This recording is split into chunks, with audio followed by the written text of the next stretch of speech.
See, if you see the pattern of the polity paper for the last 2-3 years, if you see the pattern of polity, very surprisingly, maximum questions are being asked from only first 4 parts of the syllabus.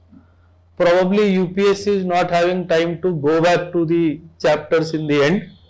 So they are primarily focusing on 4 chapters: the constitutional framework, the initial chapter, which includes the acts and laws before the constitution also, and also the making of the constitution and the basic framework of the constitution. Second comes the system of government, where our parliamentary, presidential systems and all are being covered. And majorly it is asking from the chapter related to central government, and very few questions from state government came in the last 2-3 years. And if you see the pattern, not even a single question last year came from these chapters. And in the past also, barring about 2 questions, you again see an empty board, almost again an empty board. What does it mean? What does it mean? More focus on the 4 basic chapters which are part of our Lakshmikant, if I can say. This is your part 1, part 2, part 3 of Lakshmikant, not constitution. Take it, Lakshmikant is also a constitution in itself nowadays. So the 4 parts of the Lakshmikant can see you through in the prelims examination, provided you have revised it umpteen number of times, right? So what we will do as now that, because he is not asking anything beyond that, it does not mean that we will not study anything beyond that. We have our own responsibility of studying everything.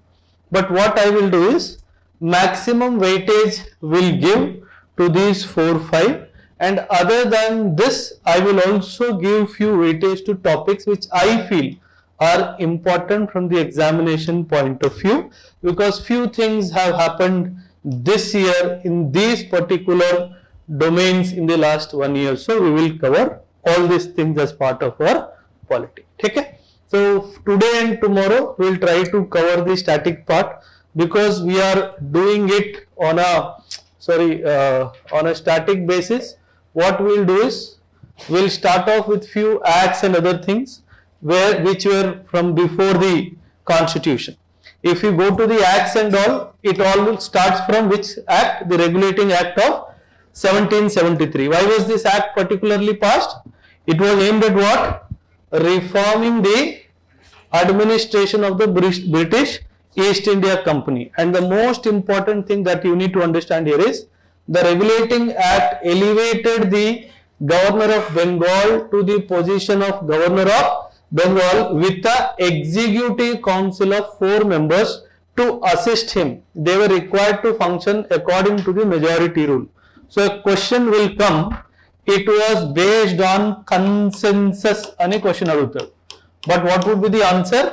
It is based on not consensus, based on the majority rule, where the executive council was added by 4 members. This is one of the major. And second is, it made the governors of Bombay and Madras subordinate to the Governor General. What does it mean? Did it result in centralization or decentralization? It means it is basically leading to centralization. So he will give a statement. The Regulating Act of 1773 further centralized the administrative structure in India. So the statement would be a right statement. Then this established a central authority over the presidencies of Madras and Bombay. So it further, what you call, exemplifies that it led to centralization. The Supreme Court at Calcutta, the Regulating Act established a Supreme Court at Fort Williams in Calcutta, Chief Justice and 3 other judges. Judges came from England. So what does it mean? All the judges were primarily the Britishers. So he will give a statement, 1 Indian judge was involved. So that would be a wrong statement, right? And the court had both civil and criminal jurisdiction over the British subjects, not Indian natives. What does it mean? What does it mean? What is this differentiation of British subject and not Indian natives? Who are these British subjects?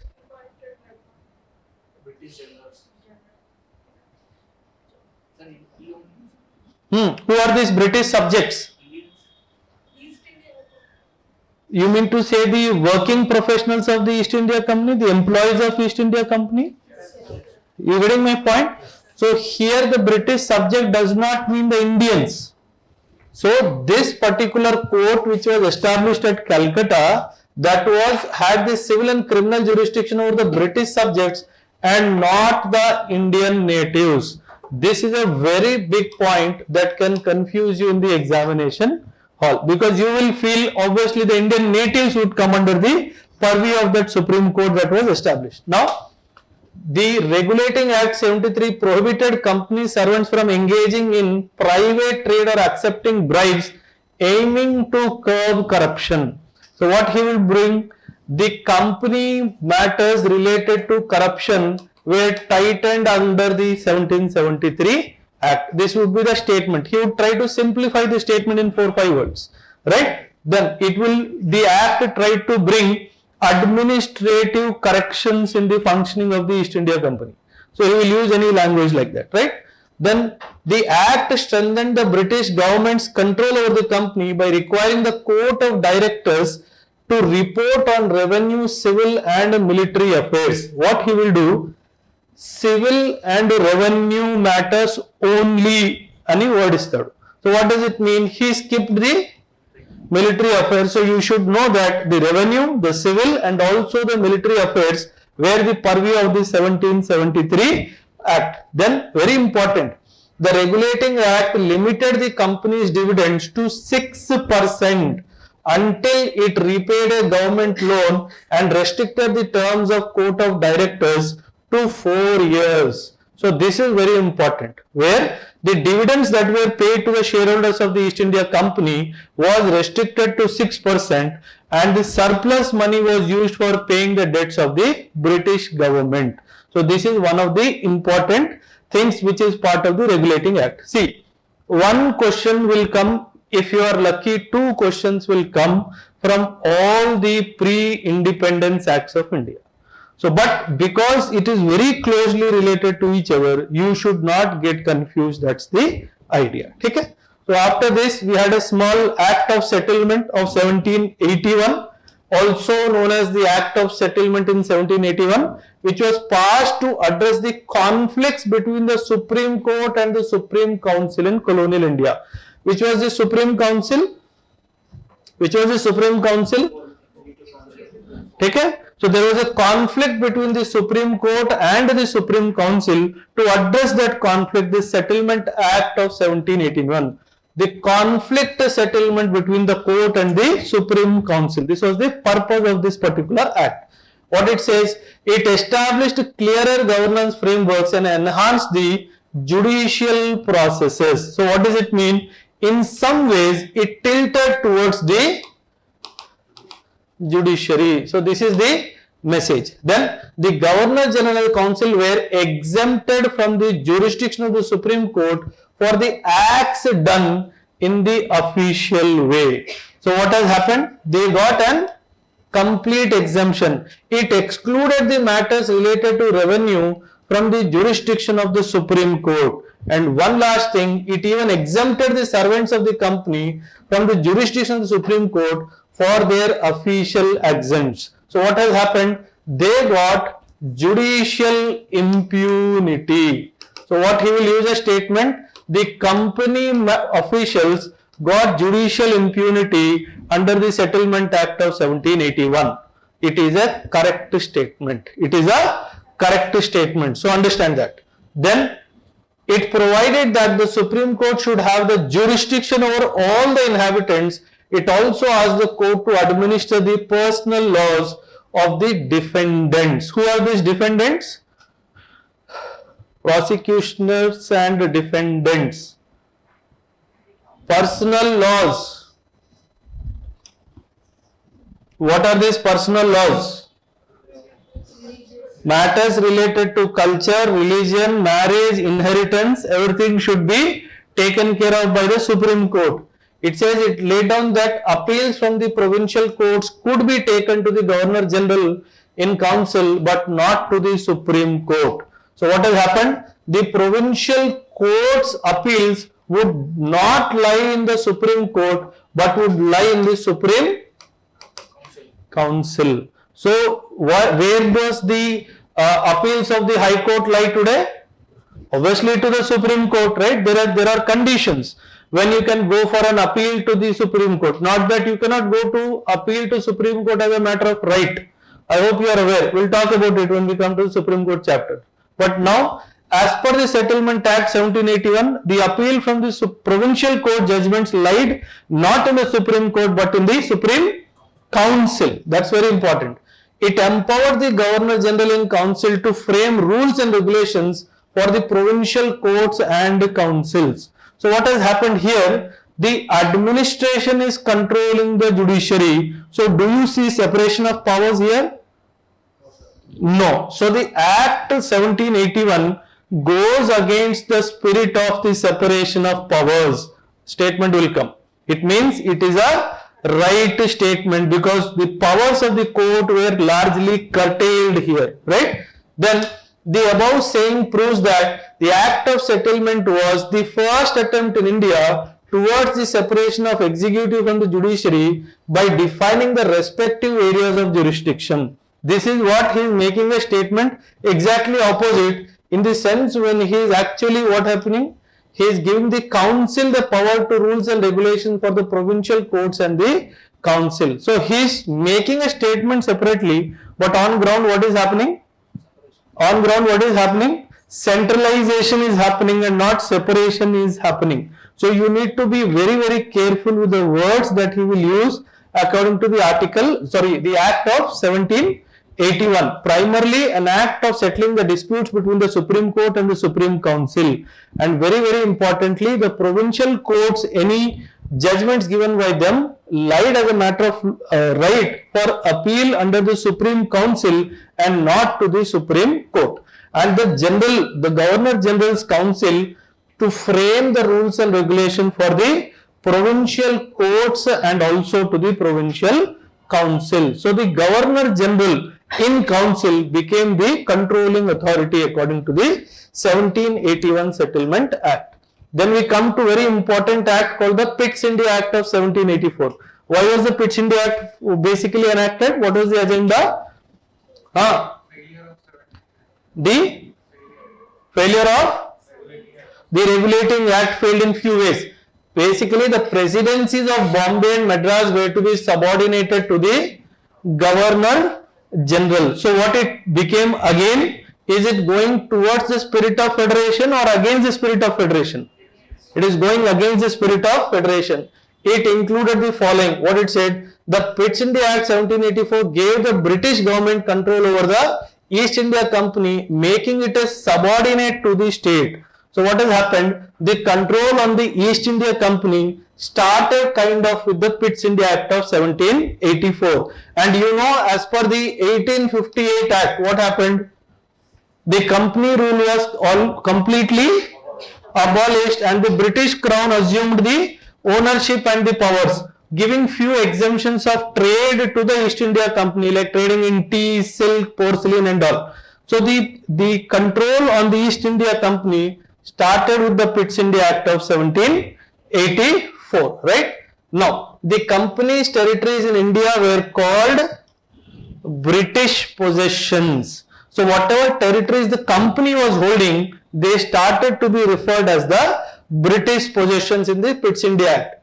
The Act created a 6-member board of control to regulate the Indian affairs and the East India Company, which included the Secretary of the State as chairman and the Chancellors of the Exchequer and 4 other members appointed by the Crown. So now, very important, this word will keep appearing repeatedly in the context. The Board of Control. This was the board created with the primary intention to control all the affairs of the East India Company. Primarily a board of 6 members, right? 6 members board of control to regulate the Indian affairs and the East India Company, which included the Secretary of the State, who was the chairman, the Chancellor of the Exchequer and 4 other members. The Chancellor of the Exchequer is like a treasurer. You have treasurer nowadays, no? So he is like the treasurer of the board of control, because when you see future acts, the board of control almost completely control the affairs of the East India Company. That we'll see. Okay? Then the board had broad authority to oversee all the civil, military and revenue matters of East India Company. It accessed all company papers and to approve all the dispatches. What is this dispatch? Any document that has to be sent to the British Parliament, it had to be approved by the board of control, right? The dual control, the Pitch India Act 84 separated the East India Company's commercial and political roles. The company kept its commercial activities while the British government through a board of control managed its political and administrative affairs, creating a double government system. Here he is talking about political. If you see here, he is taking care of everything. So what he is saying, without me knowing, you will not send anything, and your political affairs I will completely control. It means oversight on the civil military affairs and complete control on the political affairs. So that you need to understand. So confusing statement may come and you will get confused. 1784. And the Governor General's authority, the Pitch India Act 74, reduced the number of members in the council in India to 3 from the earlier, how many members? 4 members were there earlier. Now it reduced to 3. It included the commander-in-chief in the council. Means that 4 members included the commander-in-chief in the council. The Pitch India Act required the civil and military officers to disclose information about their properties. In India and Britain, corrupt officers were entitled to harsh penalties. So what they will do, they will give you, he will make a statement. Consider the following statements related to Pitch India.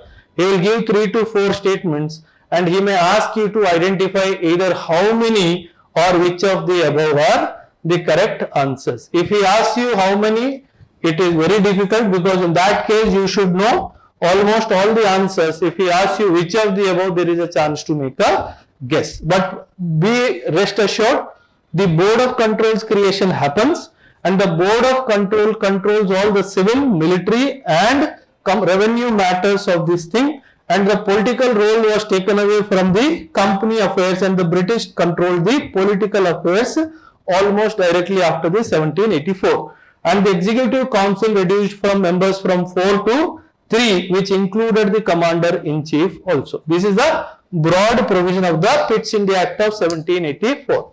Now comes the 1786 Regulating Act, which was significant piece of legislation passed to address the issues in the British India. What issues? Extension of the Governor General's powers. What it did? The Act enhanced the authority of the Governor General of India, enabling him to override the decisions of the council in critical matters. Now, in some way, council was a representative body in some way, at least a broader body. But now, in critical matters, the Governor General can override the what you call decision of the council. So it became further centralization of the powers. Then it established the position of the Governor General as the supreme authority in India, giving him greater powers to manage the affairs of the British East India Company, what you call, more effectively. The Act mandated that the Governor General should be assisted by a council of 4 members, ensuring that decisions were not made unilaterally. So again from 3 to what it became? 4. And then focus on military and administrative reforms, the Governor General as the Commander-in-Chief. We saw in the previous Pitch India Act, there was a separate Commander-in-Chief. Now what they did, the authority of Commander-in-Chief was bestowed on the Governor General himself. So more centralization of authority happened as part of the Regulating Act of 1786. Very important, 1793 Charter Act. Charter Act starts from which year? 1793. We have Charter Acts of 1793, 1813, 1833 or 35? Good. Then 53, of the, what is a Charter Act? What is a Charter Act? How is a regulating act and a Charter Act different? बोलो, 2-3 साल से polity पढ़ रहे हो. What is it? What is the meaning of this word charter? There is something known as the UN Charter. It derives its powers from the UN Charter that we had signed before the formation of UN. So the Charter Act is basically whose charter? The company's charter. When the British East India Company came to India, it got a firman from the British, no? That you can do trade and other activities in India. So they are amending that charter. It is not an act to regulate the affairs. Charter is basically regulating the affairs of the East India Company that granted the authority to East India Company to do trade and other things in India. It means like changing the memorandum of association or the articles of association of a company.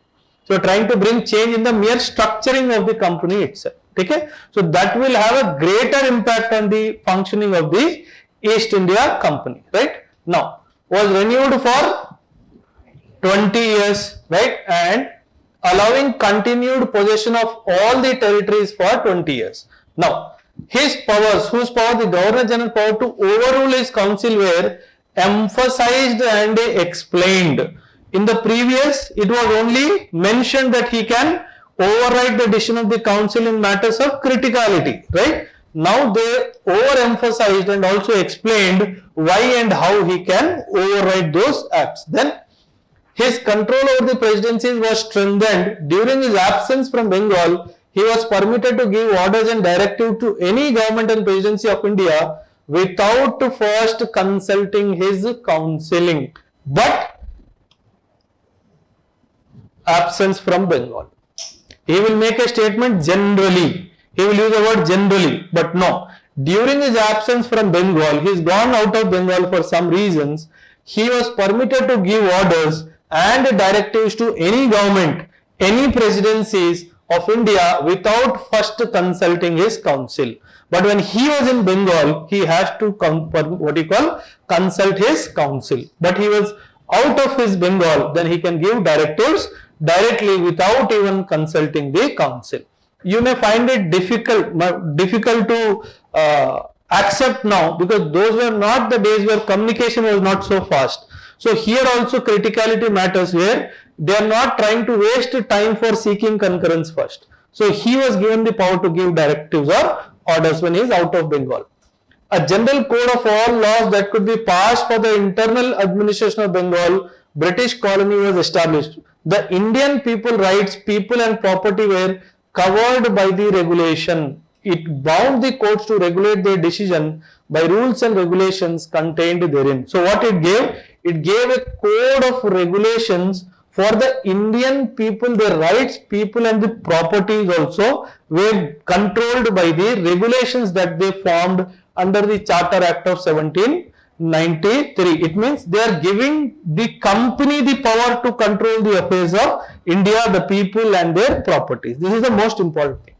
The Act thus laid the foundation of government by written laws and regulations in British India in place of the personal laws of the past rulers. So can we say, for the first time through the Charter Act of 1793, the proper control of India or the Indian subjects was established, wherein the regulations were passed and the written laws were framed how to control the people and the properties of the Indian. So that statement would be a correct statement. Okay? See, minor differences, you need to identify the difference, because UPSC will play with one word. If you are not repeatedly reading these lines, that one word will miss in your answer. Okay? The 1813, the trade monopoly of the company in India was ended. What ended? Not the trade. The monopoly to do the trade was ended. What is the year? 1813. 1813. Trade with India was thrown open to all the Britishers, because by 1800, the Britishers who were the East India Company who was doing trade in India, the officers of the East India Company, they amassed a lot of wealth. And when the Britishers in Britain saw these people amassing wealth, they put so much of pressure on the British Parliament to end the monopoly of the East India Company. So when the 1813 charter was changed, the company's monopoly to trade was also ended and other Britishers were allowed to open their factories or do trade with India. Okay? The trade in tea and trade with China was still the exclusive of the company. Means one is the trade in tea and the trade with China continue to be the exclusive jurisdiction of the East India Company only.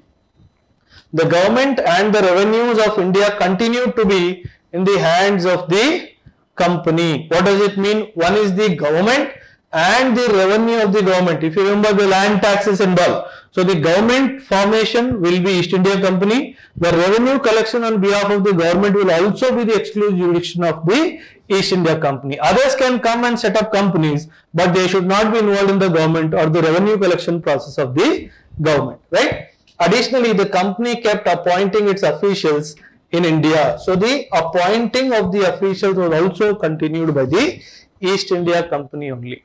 Now we move to the 1833 Charter Act.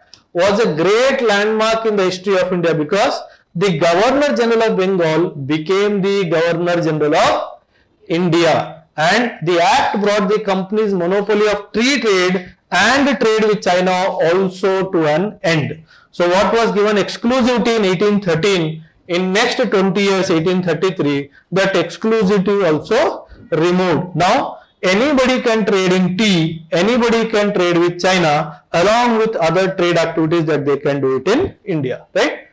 The debts of the company were taken over by the government of India. What does it mean? What does it mean? The company debts will become whose debts now? The government's debts. A 10.5% annual dividend was promised to its shareholders. Earlier it was how much? 6% was promised. Now the dividend percentage has been increased to 10.5 because the revenue collection started falling. If you see the period, when the period of famines and other things will start. So because the revenue collection dropped, the dividend percentage was increased from 6 to 10.5%. The government of India continued to be run by the company under the strict control of whom? The Board of Control, right? The Board of Control was invented to control the affairs of the company relating to the revenues of the Indian territory, which vested in the company in trust for the English crown. So why this was done? Because they wanted to gain the trust of the British crown and ensure that the East India Company officials are not amassing wealth at the cost of the government, because the debt became the debt of the government. So that is the reason why the Board of Control was given kind of complete control on the revenue collection capacity of the government or East India Company. Will come in 1819 series. Then Government of India, GOI. See what you know GOI now.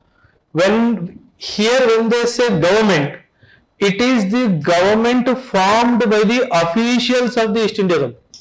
It has got no political, nobody is electing them. There is no adult franchise. There is no election that is happening, right? They are giving government name because they are controlling the political affairs of the East India Company. Because they are controlling the political affairs, to give it a shape that it is a government of the people, they use the word government. But it was not the government that you understand today. Government word is used here purely from the construct of governance. That's all. Governance, not Governor General, with an intention to govern. So here it does not envisage any kind of election or anything. Okay?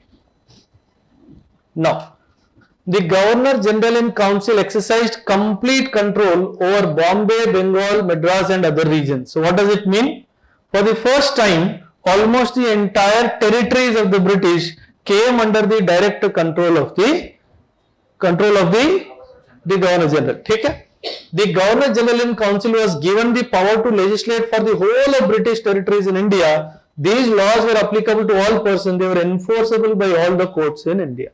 So what has happened? For the first time under the Charter Act of 1833, we can use the word the administrative integration of India happened. The administrative integration of India happened under the Charter Act of 1833. Then the Act added one more member to the Executive Council of the Governor General, the law member whose work was to fully legislate. So what has happened? One exclusive legislative member was added whose work was to make laws. He had no vote in the council. Maybe a jurist they would have appointed whose work was to make laws, because they have to now rule the entire country. So that is where a definite member was added who was responsible for doing ruling. And Lord Macaulay, the law member, influenced the educational policy of the government for a number of years. If you remember the 1835's Macaulay's report to the British Parliament. This was a guy, 1835 report, in which he says if you want to rule India for 200 years, you need to change the education system. And this fellow, who was brought actually as a law member to make rules, suggested to the British Parliament that if you wish to control India, you need to change their education system. 1835 Macaulay report, where he writes against the system of Gurukul learning, where complete learning is happening, and you cannot create what he uses the word called your favorites in India, because they would object to whatever you will rule. So if you want to do that, you need to break their education system. 1835 Macaulay report to the British Parliament. But he came as what? He came as a law member to help the council to create legislature, to create draft rules and regulations for the council. But he ended up being whatever he was, right? This act gave the Governor General the authority to appoint the Law Commission, whose job it was to research, compile and codify the various laws and regulations in effect in India. And this Law Commission gives birth to your Indian Penal Code and to your Code of Civil and Criminal Procedure Code. So the IPC, the CPC and the CRPC that we study or studied today are part of the giving of the Law Commission, which was established under the Charter Act of 1833. IPC is what, 1860? 1860. The CPC and CRPC were all old, 18th century, 1873 and all. So they were all result of the Law Commission, because it gave the Governor General the authority to appoint a Law Commission. Okay? Understand? See, the lawyers taking over the affairs of the British East India Company started with the 1833. Understand this. Okay? Now the 53, you see the charter is coming every 20 years. Why? Because the extension of the rights under the charter is for 20 years. 1793, 1813, 1833 and 1853. So every 20 years the charter will come for renew.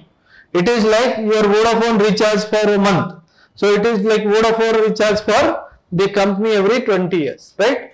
By the act, the separation of the executive and the legislative function was carried a step further by the provision of additional members of the council for the purpose of legislation. So what the 1853 does is the separation of the executive and the legislative function. Till now it was all centralization. Now starts the separation process from 1853 charter onwards. The revolt has not yet happened. The revolt has not yet happened. The moment revolt happens, again the U-turn will start. So 1853 was the first charter that tried to separate the executive and the legislative functions. Okay? The law member was made a full member of the Executive Council of the Governor General. What does it mean? He will have a right to vote, because earlier he was not a full member. He was a member only with the work of law making. So now he has been made the full member of the council. all vacancies in India were to be filled in by a competitive examination. So now you writing your UPSC, the roots go back to 1853 because all vacancies in India were to be filled through a competitive examination. Central Legislative Council was to consist of one representative each from the provinces. So what it is becoming more federal in nature. So because the provincial people are getting representation in the Central Legislative Council, right? The number of directors was reduced from 24 to 18. 6 of them were to be nominated by the Crown. So out of 18, 6 were nominated by the Crown themselves, right? The legislation. The legislative councillors were neatly distinguished from the executive councillors. By doing so, legislation was for the first time treated as a special function of the government, requiring the special machinery and a special procedure. So what has happened? For the first time, the legislative function got separated from the executive as a special branch of administration, thanks to the 1853 Charter Act. Okay? Understand this? Yes. The representation, see, that's what. Except for the Crown, in the council, legislative council, yes, they could be. They could be, but jurist. They have to be jurist because their function is to legislate. Why? Because by the time of 1850s, it is more of regulatory role through legislations than any direction. Because if you see by this time, the consolidation of territories is also over. Because by 1848, 1850, Britishers in a way try to convey no more consolidation, it is more of regulation through rules and regulations. So that is where this act becomes very important. So they are now creating ground of ruling India not through force but the law that they will make. So here the supremacy of law is being what you call established, but the supremacy is not through a proper democratic process. That is the reason why the representation of the Crown is also coming. Because the directors, imagine, pehle 24, few local nominations will also there. You reduce the number and increase the British nomination. So what has happened? The representation of Indians will reduce. So that is how more of control will come from the Britishers directly. So see, if you have to understand why this has come, you should know the modern history of that time. Then you will understand that now they have understood, no, because there was nothing left to conquer. There was nothing left to integrate in the British territories because almost everything, either direct control through the provinces or indirect control to the suzerainty of the princely states, already done. 1848 Punjab was the last to fall. Okay, uske baad to it was almost at nothing more to left. Now they started looking at how to control them. So this is where they felt, I need a legislative council who will start, just put the bolt, no? Just put the bolt or just push the chair, whatever. Polity revision, rain should come at least. What is the use of this? Then comes, when this word is being used, after 1857 revolt, where the entire affairs are under the control of the British Crown now, the East India Company is completely missing in action. So the Government of India Act 1858 starts. And what it says, enacted following the revolt of 1857, the Act for the Good Government of India. Iske naam se they ruled us 90 years. They used the word good and they said we will rule you for 90 years, right? And introduced several key provisions to reorganize the governance in India. See now, when we talk about the 1850 till 1947-48, here you need to understand from the perspective of world history also, where the rivalry between the British and the French, British and the Dutch, British and the Russia, in the north is also having effect on their decision making as part of the Government of India Acts, right? See, when they talk about good government of India, what is the message they are trying to give? Is it good for us in any ways? But whom they are trying to tell it is good? Why? Because we started talking about what? In the later part of the 19th century, what was the world talking about? Decolonization concept had started. So to avoid that eyes, because India was a crown in the British, jewel in the crown of British territories, right? So they wanted to avoid the attention of the outsiders. So they started using the word good government of India. Okay? Transfer of power. The Government of India Act of 1858 transferred the East India Company's powers, territories and revenues to the British Crown, effectively ending the company's rule in India. So this is the end of company rule in India, which is the Government of India Act 1858. The act vested the British Crown with direct control over the Indian territories, with the monarch represented by the Governor General of India. So now he can directly take any decision that he wants to take. The Governor General was also given the title of Viceroy, reflecting the Crown's direct authority. The word Viceroy comes with the Government of India Act 1858. And where is he deriving the authority? Directly from the British Crown. It means he is answerable only to the British Crown and nobody in the territory of India. So this is where more centralizations happened. Secretary of State for India. The Government of India Act 1858 established the position of Secretary of State for India, a member of the British Cabinet in charge of the Indian affairs. So now, who is this Secretary of State? He was one member who was in the British Parliament, who was responsible or in charge of the Indian affairs. Like this, Britishers had more than 47 Secretaries of State because their territories were spread across the world.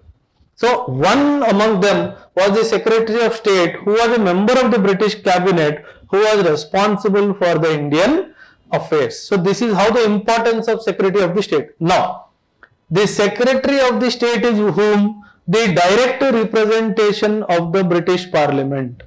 British Parliament. So what does it mean? Maybe trying to keep an eye on the Viceroy also. Trying to keep an eye on the Viceroy also. A 15-member Council of India was also formed to assist whom? Yes, the 15-member Council of India. The initiative and final decisions were to be taken with the Secretary of the Secretary of the State, and the Council was only to be advisory. So basically, they appointed 15 clerks who can assist the Viceroy in decision making related to India. He was also the point of contact between the British government in Britain and the Indian administration. And he also had the authority to send secret communications to India without consulting his council. So, on one side Viceroy is there, on one side the Secretary of State is also doing. Generally, it is said that the Viceroy was primarily, though it is not written anywhere, he was trying to take care of the military affairs, and this fellow was more into political affairs. Though there was no demarcation as such, but this fellow's interaction with the British Parliament was almost on a daily basis than the Viceroy, who was busy in controlling the territories that he had. So he was trying to take care of the administration primarily. Okay? Haan beta? Come again? Yes. That is the reason why. But otherwise, why advisory? If they are Britishers, why will you give advisory function? Then there is no point. Political and revenue also. Yes. But there is no strict demarcation. It is not written anywhere. But the work was divided as such. Like me, you take in the institute. I don't take care in any of the management decisions. I only take care of the academic. I do not know who is hired in the non-teaching staff. Teaching staff, I take care of the control. Rest everything the management takes care. So this is primarily to disengage Viceroy from day-to-day function. Because 1857 के बाद the Britishers had a fear to control the territory. they were trying to do everything possible to control the territory with them. So the viceroy was primarily engaged for that function, and the secretary was doing the day-to-day functioning of the British Crown. Okay?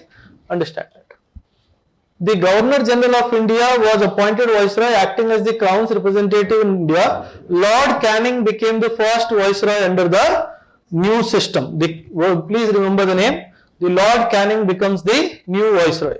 The Government of India Act 1858 abolished the Board of Control and the Court of Directors, effectively ending the double government system. When this was appointed?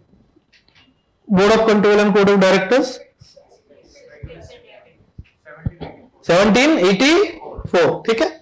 Reorganization of the Indian Civil Service. The Government of India Act 1858 established the Indian Civil Service, which were open to Indians via competitive examination. So your capacity to write this UPSC exam based on you being an Indian was a gift of 1858. Okay? You know the history, right? What all were done to, though Indians were allowed, you had to go to Britain to write the exam. So, and in India, those times traveling in the sea was a sin.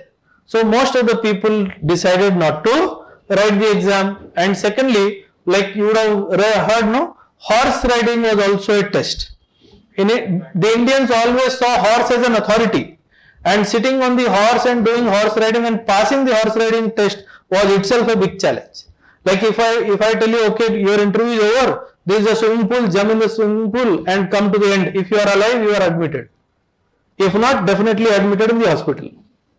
Okay, so it is something like that, trying to make you ineffective, right? The expansion of the council, the Government of India Act 1858 expanded the powers. Did anything we take from the 1858 Act in the Constitution? Anything from the 1858 Act that we have taken into our Constitution?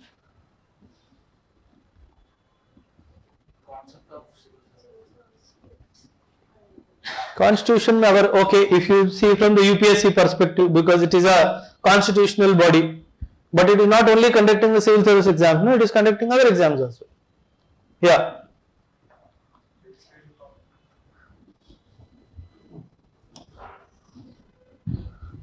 Okay, right. The Government of India Act 1858 expanded the powers of the legislative councils. It enabled the establishment of legislative councils even at the provincial level, where laws could be enacted, amended or repealed. These councils consisted of both official and non-official members. However, Indian representation was limited and did not accurately reflect the Indian population. The majority of the members were British officials. Why? Because what was the purpose here? Not allowing Indians. What was the purpose of not allowing Indians in the Legislative Council? So that there should not be any opposition, not conflict, opposition in the enactment of laws. If you are aware, this was also the time when the thugs and all problems was there. So they did not want Indians to be part of the legislation process. So that, see, that's what I said. Till 1857, they used power to control the Indians. From 1857, they started using law to control the Indians. And when they have to use law to control the Indians, they should use their people to draft that law. If they use Indians to draft that law, Indians would try to oppose this, goes against my, what you call, benefit or my comforts or liberty. So that's the reason why they did not allow, right? The Act 1858 brought the Indian Army under the direct control of the British Crown, with the Commander-in-Chief of India being subordinate to the Governor General, which happens even today. That is the reason why your Army Chief is subordinated to the Prime Minister. The Prime Minister in the order of hierarchy may be 3rd, 4th or 5th position, but the Chief of the Army is 17th or 18th position. So the subordination of the Commander-in-Chief that was there in 1858 continues to be even today. Okay? It was decided that the remaining Indian princes and chiefs would retain their independence as long as they accepted the British rule. And these were the princely states whom Sardar Patel had integrated into India after the Independence Act of 1947. Okay?